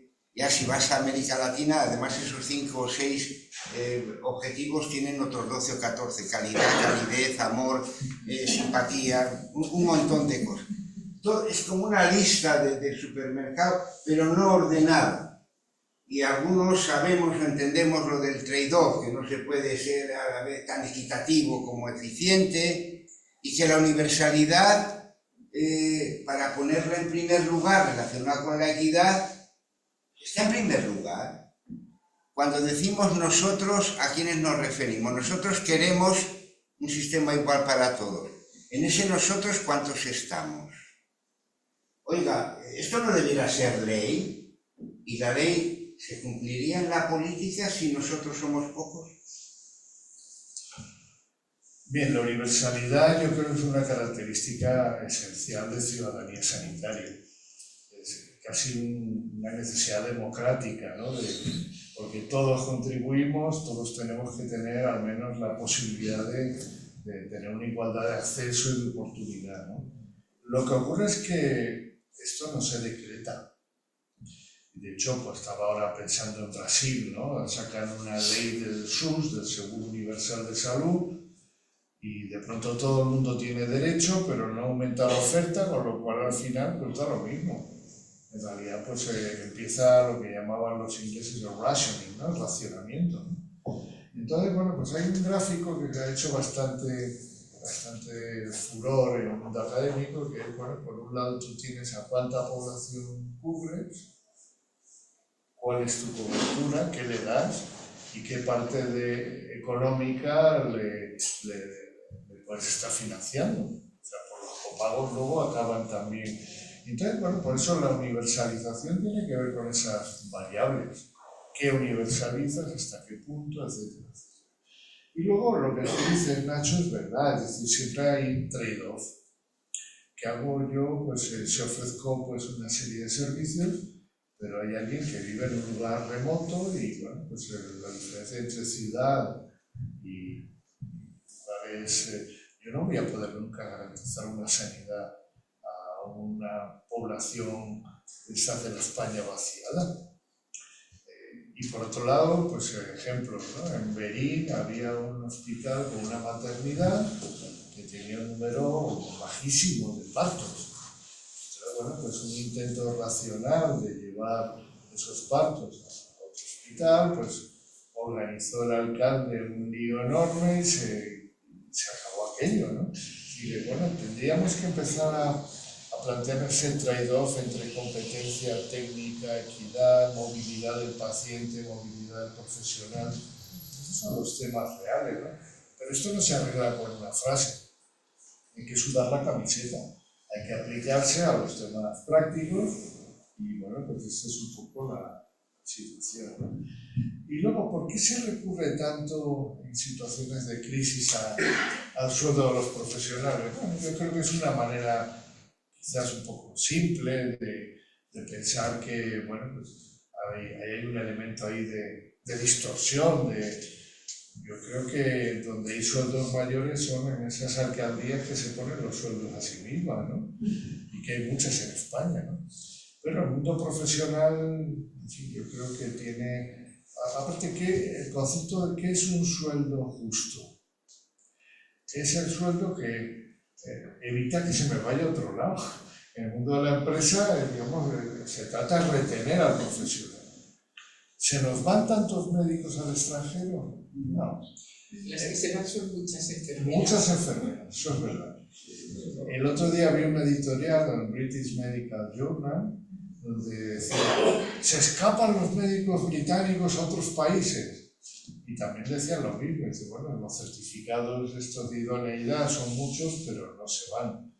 Lo que sí es cierto es ese efecto frontera. Me contaban que los médicos de la frontera entre Suecia y Noruega cruzaban el fin de semana a hacer guardias al otro lado porque el tipo impositivo era menor. Entonces, bueno, pues eran rentas obtenidas al extranjero y no tenían que tributar el 45, 48% que tendrían si la guardia la hicieran pues, en el lado, pero es inevitable, es decir, el mundo es como es. Yo creo que eso son anécdotas muy llamativas, pero que y seguramente que a los de Murcia y Almería les afecta mucho, pero que tampoco se pueden resolver del todo, ¿no? Luego la pregunta no es cómo se resuelve, si es inevitable, sino qué parte de ese problema podríamos resolver, ¿no? Claro. Más o menos. Yo tengo mucha confianza en la descentralización y en la gestión local, ese es el tema. Es decir, mira, un hospital de Madrid, no voy a decir cuál, montó un programa de cuidados paliativos y los médicos de paliativos, es un ejemplo muy sencillo, tenían autoridad para anular citas de los pacientes. Una persona que se va a morir posiblemente en 3 semanas o 4, no tiene que tener activo una revisión del oftalmólogo. Y así tenían autoridad para quitar 20 o 30 cruces analíticas. Bueno, y eso les había ahorrado un montón de costes y también de visitas absurdas y de bloqueos de agenda. Cuando tú das autonomía y capacidad de decisión a nivel operativo, de pronto empiezan a aparecer soluciones locales a problemas intratables. Yo creo bastante en ese tema y por eso es importante pues, plantear un poco cómo cambiar las reglas del juego. Un ejemplo, es decir, yo creo que el mayor problema que nos enemista al sistema sanitario y sus profesionales es la mala calidad de empleo. En la comisión parlamentaria se planteó una opción que era un sistema abierto y permanente de dotación de plaza, que permitiera que en cuanto quedara una vacante, incluso sabiendo cuándo se va a jubilar, hacer un concurso local de mérito y cubrir la plaza como estatutario fijo. Y dice, oh, mérito. mérito, no, pero no es lo mismo. Ya. Aquello era lo de enfermeras, el concurso abierto y permanente. Esto es un sistema abierto y permanente. Toda vacante queda cubierta inmediatamente. Y eso se puede hacer. Vamos, de hecho ocurre en Francia, en cierta manera también ocurre en el Reino Unido, y hasta cierto punto, pues en la universidad tenéis algo parecido. Si de pronto hay una vacante entre los acreditados, o ahora como le llaman, los habilitados, acreditados, se puede cubrir en un plazo muy breve. ¿Por qué no podemos hacer esto en el sector? Acabar con el concurso de oposiciones, jugar un concurso de méritos bien organizado y local. Eso sí, con un comité de selección que tenga gente de dentro y de fuera del hospital y de dentro y de fuera de la especialidad. Hay que echarle un poquito de imaginación. Lo que no podemos es tener una OPE, o EP, como prefiráis, que acumula las vacantes de un año, las compacta para sacar al año siguiente, que al siguiente se hace el examen o el baremo de méritos, que si hay un recurso se prolonga otro año y si llega un tercer año se anula. Esto lo ha hecho el enemigo. ¿Entendéis? Este tipo de mejoras incrementales, ya digo, muchas de ellas están metidas ya en el documento del Congreso. Pero,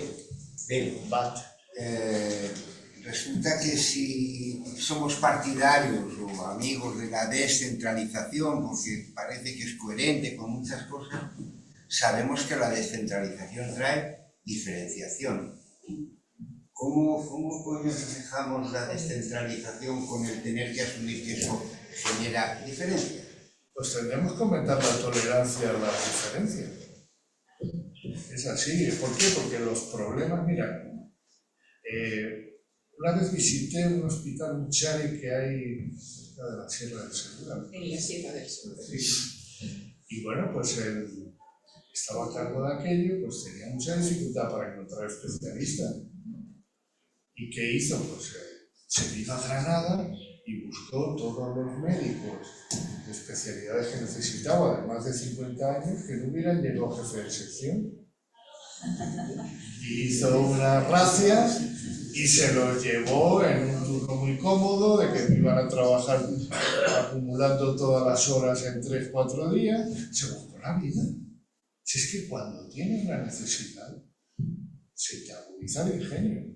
Incluso rozando la ilegalidad. Claro, no. Ya sabéis cuando dicen que al límite, a un paso de la ilegalidad, que ya te has pasado. Pero bueno, es decir, por eso lo que hay que dar es un margen de cobertura legal a la autoridad. Y una de las cosas importantes, por eso también, es los órganos colegiados de gobierno. El órgano colegiado de gobierno da una buena cobertura para esas situaciones donde no sabes si lo que haces es muy legal o no. A ver, yo recuerdo la antigua época del INSAU, en las juntas de gobierno, que sí había en esa época. Imaginaros, se había roto el tubo de rayos y no había dinero para comprar otro. Que se compre sin dinero. Pero esto no lo decía el gerente, lo decía toda la junta de gobierno y de alguna manera te respaldaba. O sea, la Junta de Gobierno, con representaciones de profesionales, de usuarios, etc., actuaba no solo como un cortafuegos a la interferencia política, sino también como un respaldo a la gestión autónoma. Es importante empezar a recrear eso, ¿no? Juntas de gobierno que son tan raras como Lamine Yamal. Sí. No, pero yo creo que... Por ahí iría. Yo creo que sí, clarísimamente. Lo que no puede ser es que pues haya una cascada de nombramientos. Es más, en Madrid, que llegó a haber una buena ley de buen gobierno que duró 2 años, no más, porque luego dijo el gobierno que era muy complicado y mejor simplificaba y la quitaba, pues las estructuras, los concursos para gerente de hospital incorporaron un modelo de concurrencia competitiva, que era solamente echar los papeles, que estuviera en dominio público y que la presentación de proyectos fuera en sesión pública. ¿De esta manera se garantiza la virtud? No, pero al menos se evitan que determinados personajes que no tienen nada que ver con la sanidad, con la gestión, se te pongan al frente de instituciones muy importantes. Bueno, pues ese tipo de cosas yo creo que... Eso lo valdría por una consejería. No, porque es territorio político. Elena. Bueno, a mí me gustaría hablar un poco de la primaria, o que hablases un poco de la primaria, en un sentido. No. Yo la verdad que es que una de las cosas que digo como más preocupante de los deterioros de esta última época, ¿no? Es el de la APS. Y ahí pienso un poco como lo que tú decías en relación con los sistemas de información y con los instrumentos de gestión, que creo que es un ámbito en el que hay muchas oportunidades y muy poca capacidad del sistema para incorporar conocimiento, tecnología, etcétera, que podría mejorar la vida de la gente contando con las características que tenemos en la población, ¿no? En términos, yo qué sé, por decir algo que nos toca como mayores, ¿no? Y que me parece que roza con temas de equidad, ¿no? Hay muchos problemas de los que tenemos las personas mayores que mejoran mucho con fisioterapia, y resulta que la fisioterapia pues es accesible para quienes nos la podemos pagar, pero el sistema en la atención primaria no la incorpora. Como eso, muchas cosas, ¿no? Entonces, y luego algunas cosas que han cambiado fundamentalmente, que han cambiado mucho y que creo que generan problemas muy importantes, como lo que decía antes Sergio de la longitud y la longitudinalidad, ¿no? Muy largo. El tema de que ahora mismo, aparte de los tiempos de espera, pues resulta que no siempre tienes garantizado que vas a tener el mismo médico o médica y la misma enfermera o enfermera durante un periodo de tiempo razonable que garantice que puede hacer un poco de elemento coordinador de tu atención. Bueno, mi pregunta es, si seguís pensando que la base del sistema tiene que ser la atención primaria de salud, y si es así, ¿con qué cambios o qué cosas serían fundamentales para devolver un poquito la calidad a este nivel? Yo soy desde la primera promoción de los médicos de familia, luego transfugué rápido, trabajé poco en la atención primaria. Pero lo que sí tengo claro es que la pregunta no es si tiene que ser. Tiene que ser. Yo lo que sí creo es que si es la base de verdad la atención primaria en otras condiciones a las actuales, el sistema y la gente obtienen unas ventajas. Que no obtiene si no lo es. Uno puede acceder más rápido a cualquier especialista, con los seguros de primera consulta, con un montón de cosas, pero no podremos hablar de esa supuesta, teórica y deseable coordinación de cuidados médicos y de cuidados enfermeros que los que ya somos viejos, crónicos y multienfermos nos haría falta. Entonces, no sé si tiene que ser. La pregunta es, si es, tiene ventajas en muchos sentidos. Si no lo es, tenemos problemas. ¿De qué depende? No depende de la voluntad popular, depende de más cosas. También depende de los profesionales. Y hoy día, entre los profesionales, por razones que no dependen a veces de ellos, no es lo que mejor está visto vestir ese tipo de trajes, por razones A, B y C. Luego, hay muchos elementos que operan en contra de que eso vuelva a ser un poquito lo que creíamos que era. A mí me cuesta hablar estando aquí gente que sabe de este tema más 20 veces que yo. Que puede hablar también. Claro. Y sobre todo porque yo creo que habría que intentar no repetir los mantras, sino intentar ver, bueno, si ha funcionado peor que antes, por qué es, por qué no, darle un poco una vuelta con un poquito más de creatividad. A ver, yo creo que quizás, bueno, primero hay un error que cada vez más gente plantea corregir, que es las áreas integradas donde ha desaparecido la estructura directiva de atención primaria.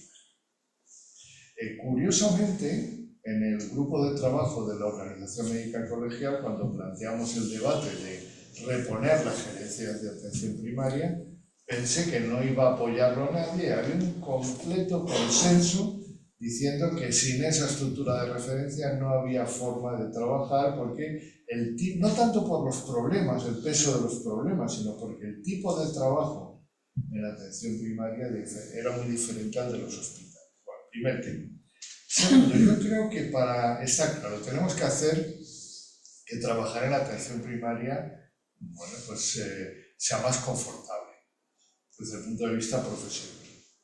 ¿Esto qué significa? Claro, en este momento tenemos abierta la consulta una serie de días al año, pero el titular, el propietario de la plaza, pues le faltan 40 días para cubrir esos días que tiene que estar abierto.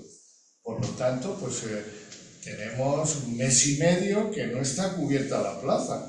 En los viejos tiempos un compañero se hacía cargo, o como había petróleo barato, que dice Simón, pues se contrataba un eventual. Hoy no hay eventual, de tal manera que hay una sobrecarga pues, por lo menos de un 10%, y si además hay una enfermedad, un congreso, un problema, pues la consulta del médico tiene que repartirse entre los compañeros. ¿Tiene arreglo? Pues algunas comunidades lo han arreglado, tienen la alternativa. Suelo comentarlo, Aragón crea una categoría médico y enfermero de atención continuada. Es una especie de correturnos que trabaja para un centro de salud o para varios rurales y que tiene plaza en propiedad. Es una manera de fidelizarlo, de atraerlo, y forma parte del equipo. Y luego, pues cuando se jubila un médico que tiene su propio grupo, puede ocupar ese grupo. Junto con eso, yo creo que hay medidas, como lo decía antes, el complemento por estabilidad en el puesto de trabajo que haga más fácil la longitudinalidad. Yo sí me sé la.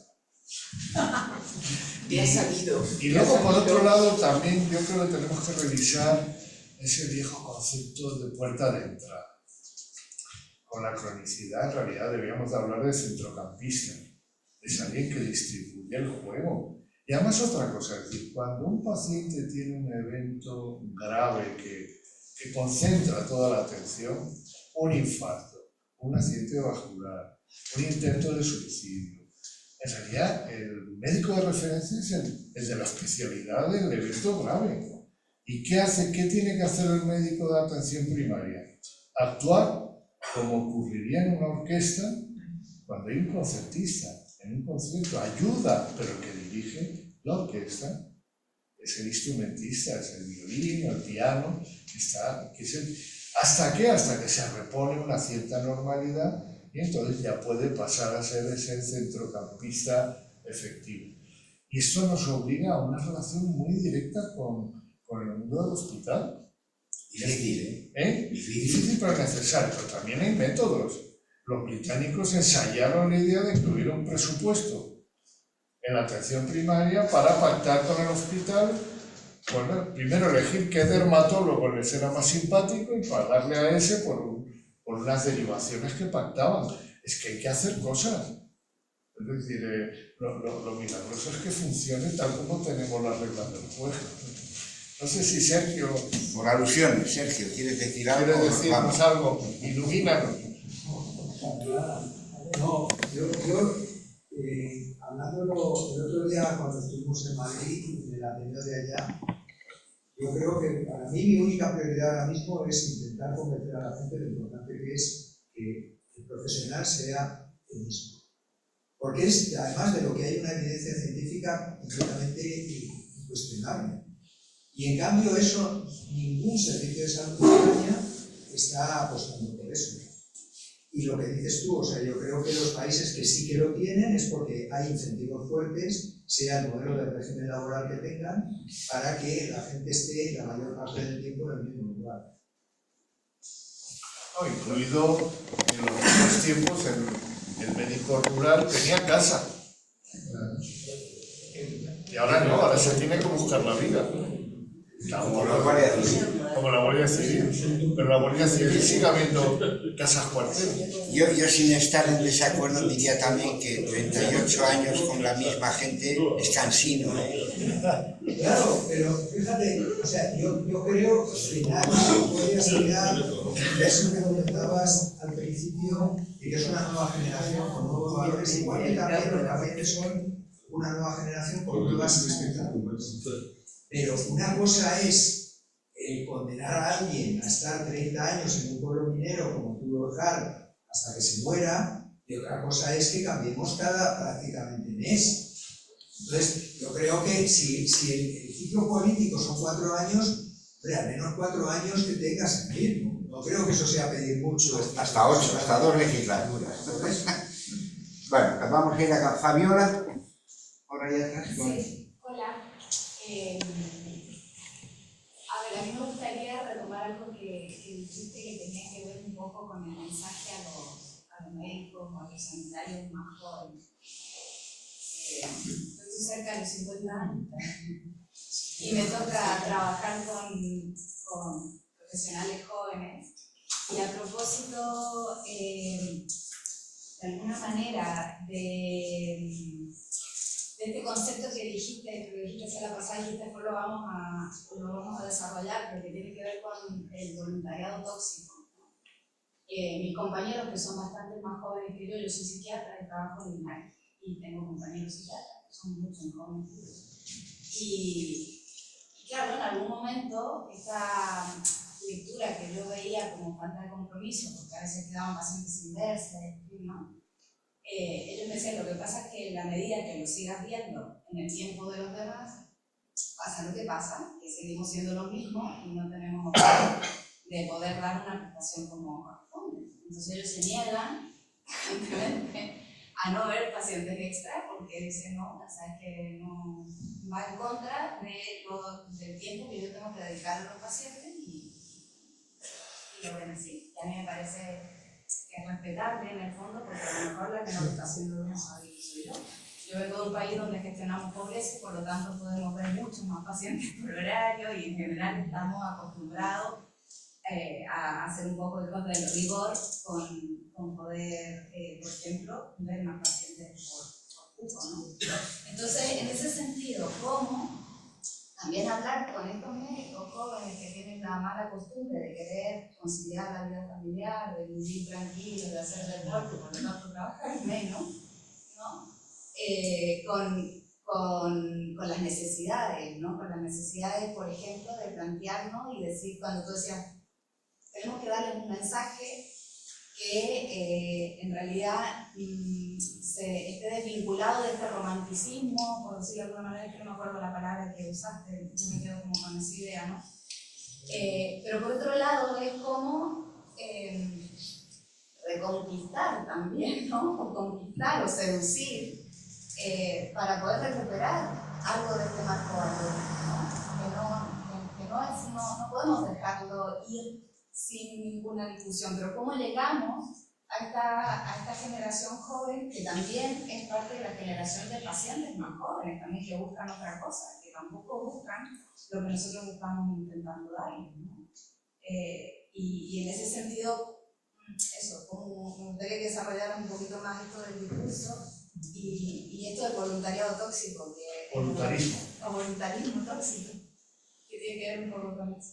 Sí, a la primera parte es un dilema, no tiene una respuesta racional. Es decir, yo como gestor sí pienso que o mejoramos la organización o seguir fiándonos de la heroicidad de los profesionales pues, o de su voluntarismo es suicida. De hecho, bueno, pues no va a funcionar simplemente, por lo tanto vamos a empezar a pensar cómo nos organizamos, qué incentivos hay, qué podemos mejorar. Bueno, pues no hay alternativa, porque esos son los médicos o las enfermeras que vamos a tener. No podemos inventar otros. Respecto a la segunda parte, ha habido reflexiones sobre el problema vocacional.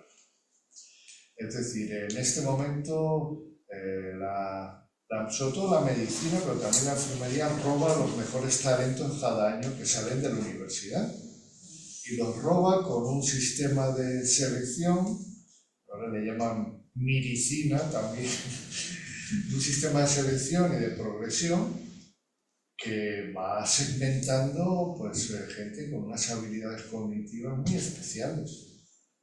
Lo que llaman también inteligencia matemática, lógica. Y el resultado, bueno, pues que nos estamos dejando a un lado pues quizás los elementos de mayor vocación de humanidades. Entonces, bueno, pues además el tipo de formación optimiza lo que llamaba Peter Drucker tecnólogos del conocimiento. La gente quiere la guía clínica que hay que aplicar en cada caso. Odia la incertidumbre. Tiene dificultad para manejarse en situaciones donde hay varios problemas de salud a la vez, porque, bueno, proviene de una lógica, vamos a llamar, más de ingeniero que de sanador. ¿Cómo arreglamos eso? Porque y luego, claro, se nos deprimen. El primer paciente que ven y que no pueden clasificar en un esquema nosológico claro de lo que ellos han estudiado, pues les descompensa, les desconcentra, etc., ¿no? Pues posiblemente haya que intervenir tanto en la selección como en la formación. Se está hablando ahora de formar por lo menos a los residentes en habilidades transversales, es decir, capacidad para entender la lógica, escuchar, hablar, interaccionar, y por ahí habrá que ir, pero no tiene buen arreglo, porque es que traemos a los perfiles, digamos, menos cercanos a esa capacidad de funcionamiento. Incluso los psiquiatras se nos están haciendo tecnólogos del conocimiento. Cada cual quiere dedicarse a un trastorno con un nombre más largo. Una última cuestión y nos vamos. En una organización político-militar, ¿pinta algo una dirección de un comando, que podría ser un centro de salud con 100 personas profesionales, o no? Bueno, pero no podría ser un comandante, tendría que ser alguien mucho más próximo a la tropa, ¿no? ¿Un comando autónomo? Sí, ¿no? Tiene el problema de los modelos de gestión, es un poco el famoso tema de cómo articular la gestión clínica, ¿no? Y esa gestión clínica requiere, digamos, pasar por el tamiz de un proyecto de gestión. No puede ser algo que se sustente en la propia legitimidad de los profesionales. Es curioso, ahora que lo dices, en algunas de las experiencias de áreas de gestión clínica, que incluye varias especialidades y varios servicios, lo que ha ocurrido es que, bueno, pues al principio, bueno, pues era el jefe de servicio de la especialidad más noble, el que ocupaba el cargo de director de la unidad del área de gestión clínica. Pero con el tiempo resulta que, claro, los profesionales que están muy enamorados de una técnica o de su especialidad, esto de perder el tiempo organizando la vida a los demás les resulta irritante. Y empezaron a rotarse. Y es más, incluso jefes de sección han pasado periódicamente a organizar ese área de gestión clínica. Yo creo que en la universidad pasó también, el catedrático dirige el departamento, pero a veces otro catedrático y algún profesor titular ha dirigido el departamento. ¿Es así? Pero es que lo que tú estás diciendo es hace tiempo. ¿Eh? Lo que tú estás diciendo eso hace muchísimo tiempo, eso ya ha cambiado prácticamente de la segunda clínica. Y ahora el problema es encontrar gente que quiera ser directores de departamento. Evidentemente los catedráticos no van a ser directores de departamento, vamos, es rarísimo. Hasta ahí podíamos llegar. Hasta ahí podíamos llegar, es rarísimo. Hay algunos casos, pero que realmente ser director de departamento no es algo que genere mucha competencia. Pues esa sería una buena idea para seleccionar gente que gestionara áreas de multiespecialidad. Bueno, aunque sea la organización político-militar. Claro. Bueno, por mi parte, daros las gracias a los dos. Me parece que ha estado genial. Y también al resto de personas que habéis intervenido, que yo creo que habéis hecho pues, una sesión muy interesante. Muchas gracias.